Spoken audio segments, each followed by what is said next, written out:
Mais il n'est pas venu seul, il est venu avec son regard du corps, Sylvie Adigard, qui vous parlera, elle, d'un salon professionnel dédié à l'aménagement du bureau, mais on y vient tout à l'heure. D'abord, avec Patrice, de quoi s'agit-il pour commencer? D'une petite revue de presse culturelle.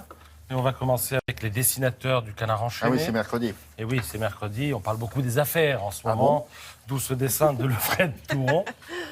Quelles affaires? C'est Regardez. bizarre.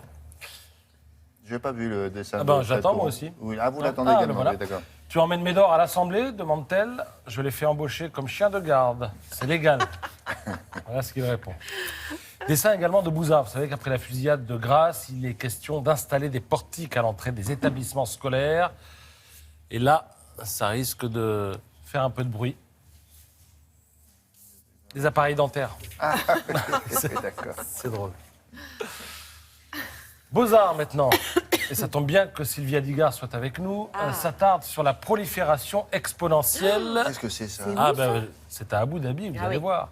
La prolifération exponentielle des musées dans le monde. Et plus ça va, plus l'œuvre d'art, c'est souvent d'abord le bâtiment. De Paris à Pékin, on s'autorise tous les délires architecturaux désormais. La preuve en images. Alors là, je vous emmène à Santander. Voici la fondation Botín, l'une des plus grandes fondations culturelles privées d'Espagne. Un bâtiment tout en courbe.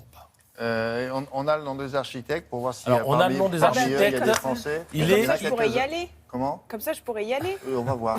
Ça dépend. Non, mais c'est une Santander, coprode. Vous allez comprendre, c'est un piège qu'on est en train de vous Ouais. tendre. Abu Dhabi, Là, je vous appâte avec ça et ensuite vous envoyez Sylvie qui me reverse 10%. ouais. Alors, je vous emmène maintenant à Gdansk. Regardez. Ah si. Ah, Alors, ça, Ce musée, il y a 3 zones dans ce musée qui symbolisent en fait le passé, le présent, l'avenir. C'est le musée de la Seconde Guerre mondiale. Alors l'extérieur symbolise le présent, l'avenir est symbolisé par cette tour penchée de 40 mètres. Et le passé, évidemment, est en sous-sol. Mais il faut savoir que le gouvernement ultra-conservateur de Pologne voit d'un très mauvais œil ce bâtiment qui est en passe d'être inauguré. Il le trouve beaucoup trop universel. Donc allez savoir... Comment ça, si- universel? Voilà, c'est ce qu'il dit.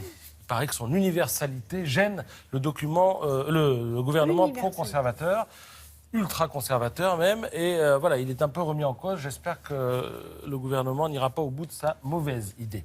Je vous emmène maintenant regarder à Daran. Je vous ai appâté tout à l'heure, maintenant je vous en montre Qui a le dessiné détail. ça? Alors, le nom des architectes figure dans Beaux-Arts, je ne les ai pas tous mentionnés. D'accord. Mais voilà, achetez Beaux-Arts et vous aurez le nom de tous les architectes. Alors là, nous sommes en Arabie Saoudite, c'est le centre culturel du roi Abdulaziz. Ce bâtiment, en fait, de loin, on dirait un tas de cailloux, tout simplement. Et puis je vous emmène à Pékin aussi pour ce Rose Museum. On est prévenu avant d'entrer, en fait. Les roses, vous les voyez Oui, sur d'accord. voilà, et on dirait de la dentelle. Oui. Et ça se reflète aussi dans le fleuve. Mais ils avaient à fait la ça nuit déjà tombée. avec le stade olympique. Oui, ça Pékin. ressemblait Ça, un petit c'était peu. Herzog Et là, et les Demeurant. roses, on les voit vraiment. Il y avait un peu de ça. Puis alors, je voudrais passer à l'ultime banc titre pour vous parler d'un... Alors, c'est celui qui vient derrière, pour vous parler d'un projet qui s'intitule le projet Moteur. Il va falloir être attentif si vous avez entre 14 et 22 ans dans les jours qui viennent, parce que le projet Moteur, c'est un grand concours où on demande aux 14-22 ans de réaliser une vidéo d'1 minute 30 maximum sur une personne qui les inspire. Alors, ça peut être un proche, un parent, un coach, un prof, un pion, un voisin. Un acteur, un chanteur, un animateur Non, de il télé. faut que ce soit un ami. Pardon, Alors, voilà. si vous êtes ami avec Rihanna, vous pouvez faire avec Rihanna. Mais sinon, il faut que ce soit un ami. Et surtout, on essaie à travers cette vidéo de mettre en valeur les liens intergénérationnels. Donc, on évite de faire son petit frère ou sa petite sœur. Et alors, on fait la vidéo d'une minute, 1 minute 30. Il va falloir être créatif. Ensuite, poster ça sur le site www.leprojetmoteur.org. Et je le signale parce qu'il y a beaucoup à gagner. On en saura plus dans les jours qui viennent. Ça se fait en partenariat avec France TV qui diffusera évidemment les meilleurs films. Merci, Patrice.